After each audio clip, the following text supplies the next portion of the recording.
most of the year, Alaska's North Slope remains an icy desert, receiving less than 6 inches of moisture. Then, in summer, the Arctic bursts briefly into life, bringing migrating caribou back to their traditional calving grounds. Once, this vast land belonged to the wild animals. Today, there's still room for the caribou to graze peacefully in a largely unspoiled environment. Now, the Arctic wilderness must be shared with a strange new breed that migrates in trucks and airplanes. Protecting the animals' freedom through strict company regulation, man claims part of their land to help ensure his own survival.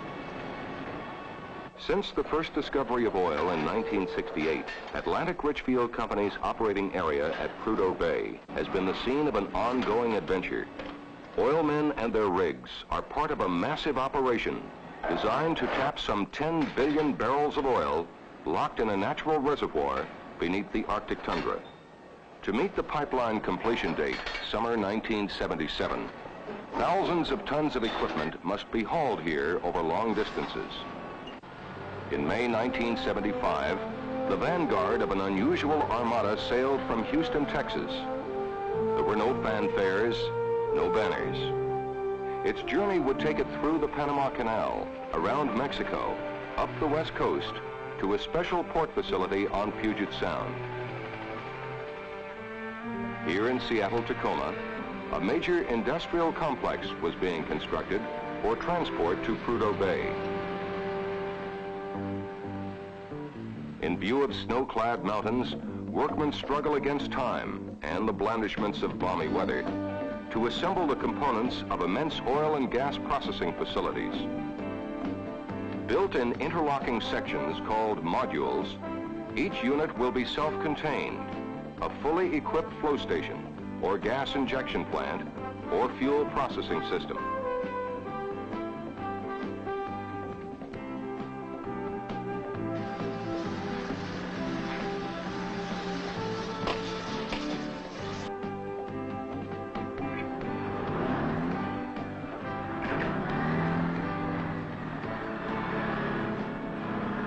Joined together like the pieces of some giant erector set, they are insulated by steel-encased walls against stinging icy wind blasts from the north. The 300,000 horsepower central compressor plant alone will be composed of 41 separate modular units. As shown in this model, each modular unit is a complex, highly sophisticated structure containing its own heating, ducting, and electrical apparatus.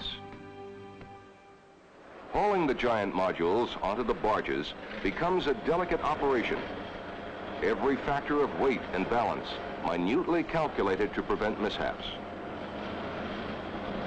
Some modules stand high as 9-story buildings and weigh up to 1,400 tons. From the dock, they are moved onto ocean-going barges the size of a football field.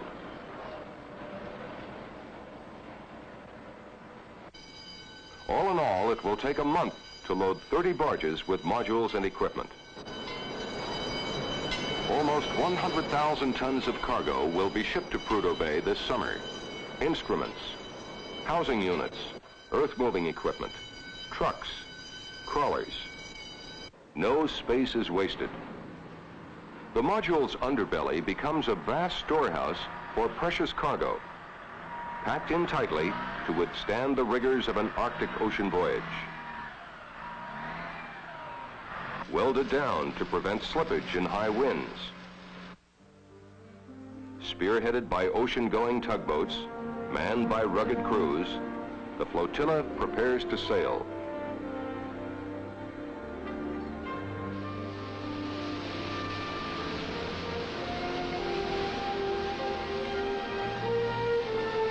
Timing is critical. The barges must reach a point southwest of Barrow no later than the end of July. Only then does the Arctic ice pack move offshore sufficiently to allow normal passage of sea traffic to the North Slope. But even as they depart from Seattle-Tacoma, there are premonitions that trouble lies ahead. Observers report ice conditions are the worst in 22 years. Some say since 1898. As the unorthodox convoy leaves the harbor, the assembly yards, which at their peak employed over 2,000 workmen, sit silent and empty, as if frozen in time.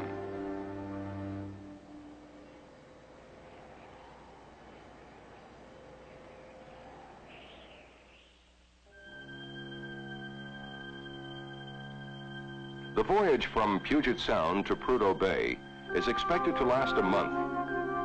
An unpredictable journey along 4,000 miles of open sea, whipped by high winds, sudden swells and crippling fog. Under a shroud of heavy mist, the convoy navigates through the Bering Straits, the first major obstacle in a journey that so far has been uneventful, even calm. Moving north and further east towards Point Barrow, the barges and their tugs encounter an impenetrable fortress of ice. The harsh predictions have become reality. The entire operation faces potential disaster.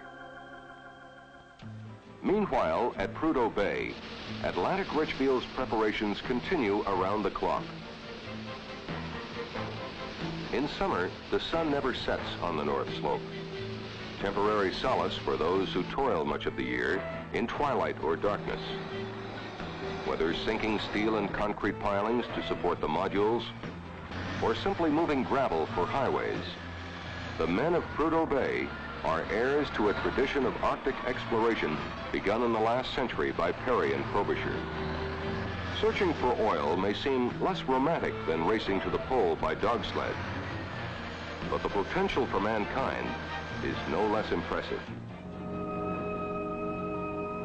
By late August, the sun over Prudhoe Bay begins slipping below the horizon. Dimmer, too, are expectations for an early breakthrough by the barges, stranded off Point Barrow. The town itself shows no traces of the struggle at sea. From Eskimo Village, Barrow has grown into a prosperous community, many of its natives employed at Prudhoe Bay. Now they too wait for the ice to break. Suddenly, in late August, the unanticipated fury of an Arctic storm lashes out at the barges trapped off Wainwright. One of them, crushed by the force of the ice pack, sinks. In a determined rescue operation, the barge and its precious cargo is saved.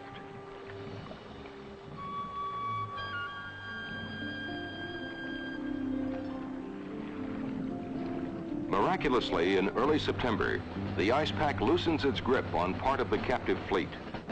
10 barges make the 180-mile run to Prudhoe Bay. 15 others remain stalled in ice off Wainwright.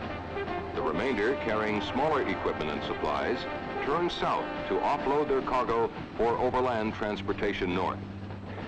A mile and a half offshore, heavy cargo is transferred from deep draft ocean barges to lightering vessels, barges designed for docking in shallow water. An unloading dock is formed by sinking a special barge at the tip of a causeway jutting out from shore.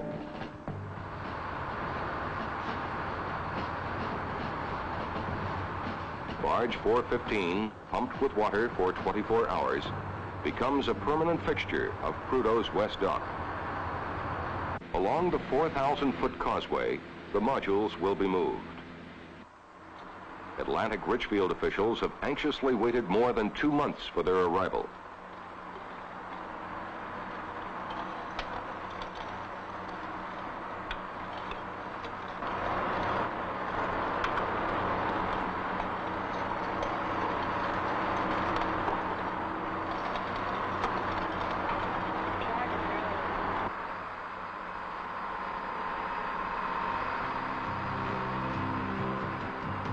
Borne on the backs of giant crawlers, the modules inch forward, looming over the Arctic horizon like faceless monuments from some forgotten civilization. Throughout September, sudden snow gusts sweep the North Slope. but steady winds keep the tundra remarkably free of snow and ice. And so the procession continues unhindered. The men have scored a victory. The 10 barges are unloaded without a single loss or damage. Starboard drawn.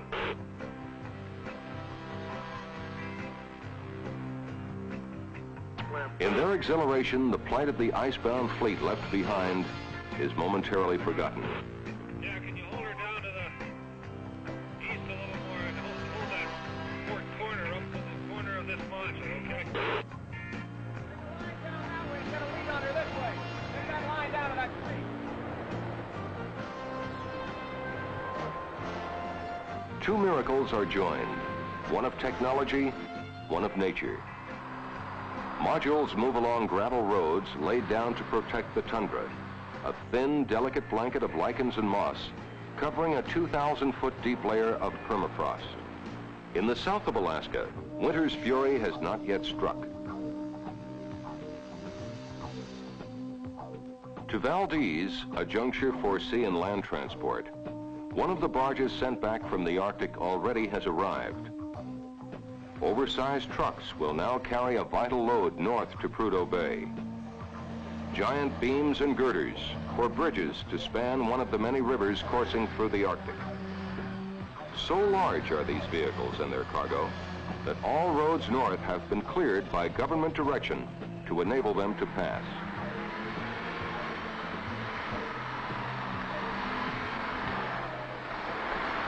Then in late September, when all seemed lost, nature again releases her hold on the vessels blocked at Barrow.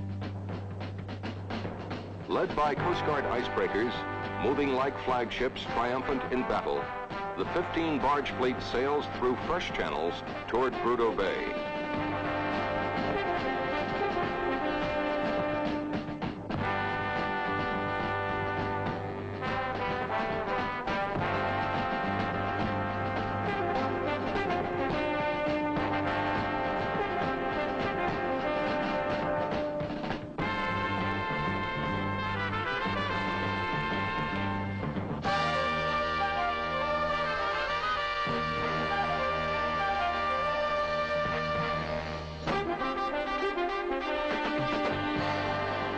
Winds have pushed the ice pack far enough from shore for all the barges to make it safely through, as tugboat bows and whirling propellers help clear the surface ice. Maneuvered into favorable unloading positions by the skillful tugboat skippers and their crews, the barges must be offloaded soon after arrival, a race against the impending threat of winter. Soon after the successful breakthrough, nature reasserts her power over man. As a storm rages, the barges yet to be unloaded become entombed in clutching ice. But on the land, man retains control.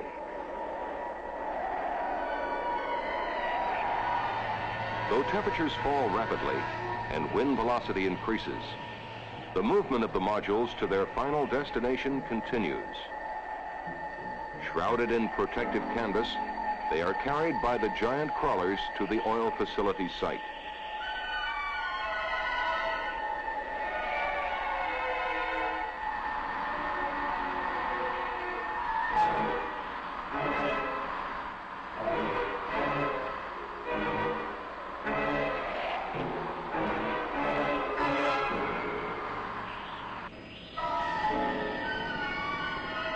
Passing a drilling rig, the modules lend an eerie enormity to the winter landscape, like medieval siege towers being towed towards the attack.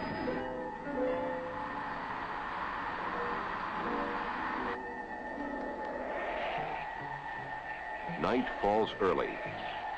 Soon there will be no daylight at all. But there can be no let-up in setting up the modules. They are the heartbeat of an operation which, when completed, will help send 2 million barrels a day flowing to what Alaskans call the lower 48. In the near future, Prudhoe Bay, the largest reservoir yet discovered on the North American continent, will provide nearly 10% of the oil consumed in the United States.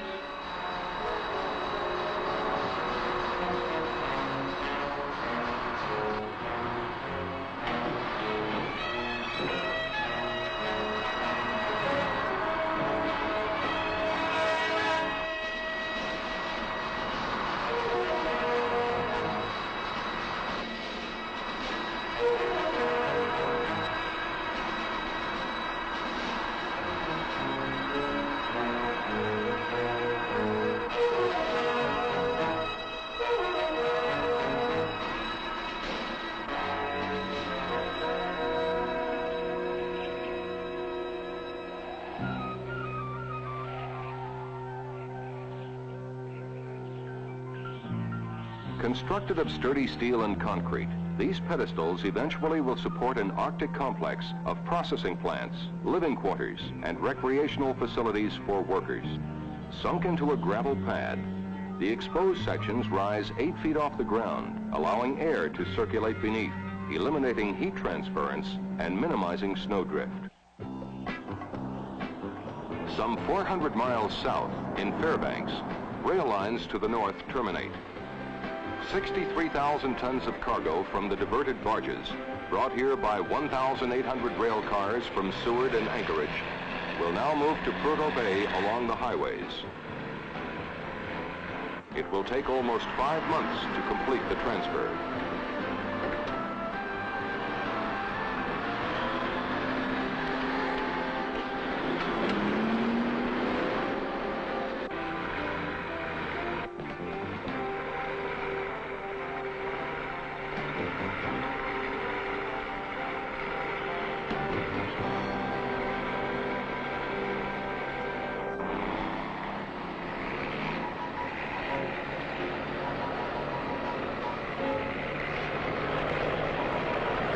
Pioneers than their forebears, the truckers of the far north must challenge one of the world's most hostile environments.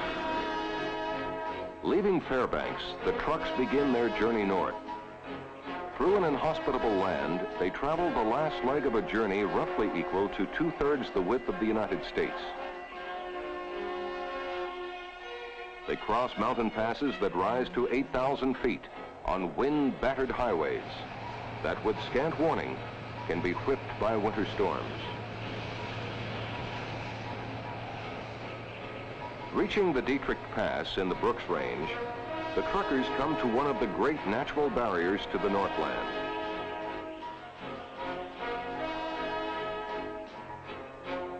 Once over the mountains, they will enter the sprawling, endless monotony of the Arctic plain.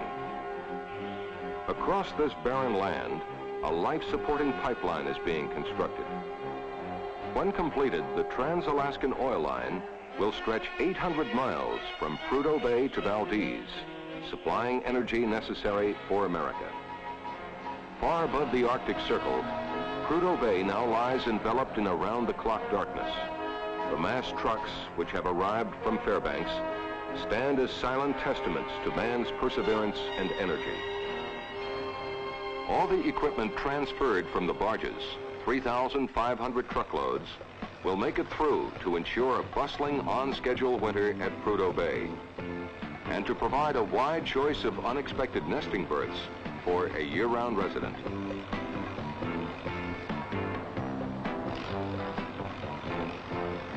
As long as weather permits, the flow of huge cargo trucks goes on uninterruptedly.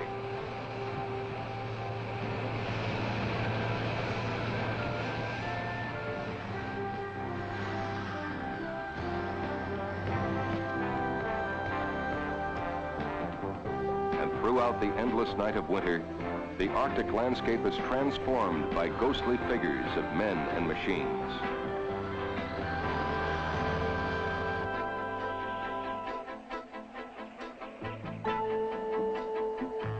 Winter temperatures may fall to 60 below, and assembling flow lines must be performed inside a mobile welding hut. These pipes, when joined, will be part of an extensive gathering system, drawing oil from the ground, separating it from intermixed gas and water, and speeding it to the main pipeline. Welded together, these 34-inch steel sections are eased through a window to meet the other parts of the line.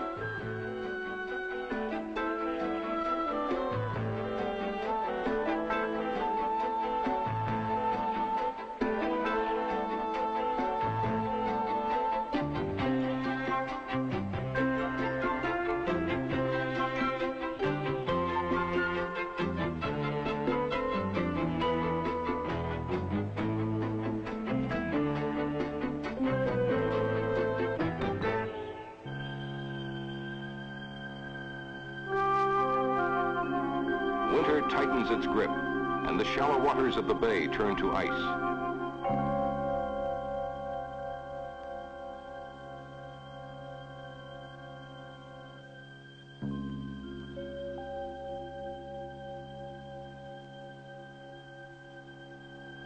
the silent tugs sit safely out of its reach.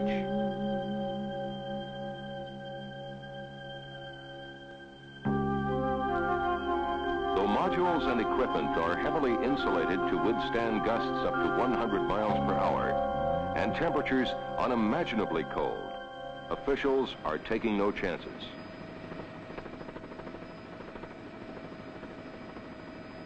Self-generating heating units are carried to the barges to provide further protection against the extreme Arctic winter and to activate some of the priceless machinery within the modules so as to prevent their deterioration through disuse.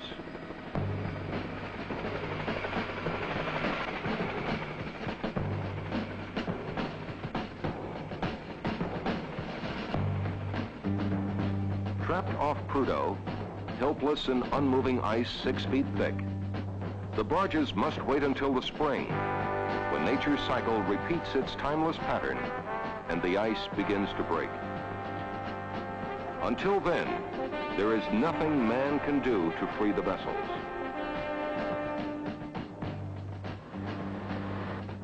But the modules they carry must and will be moved ashore.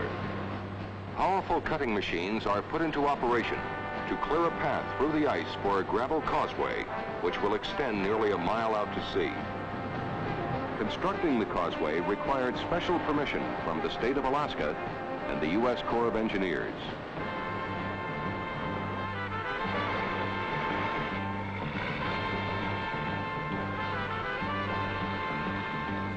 The combined might of men and machines attacked the strangulating ice.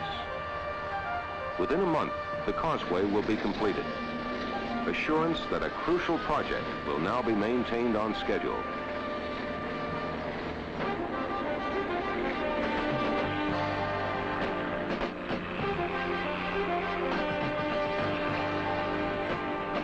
Pitting himself against nature, man has beaten the odds.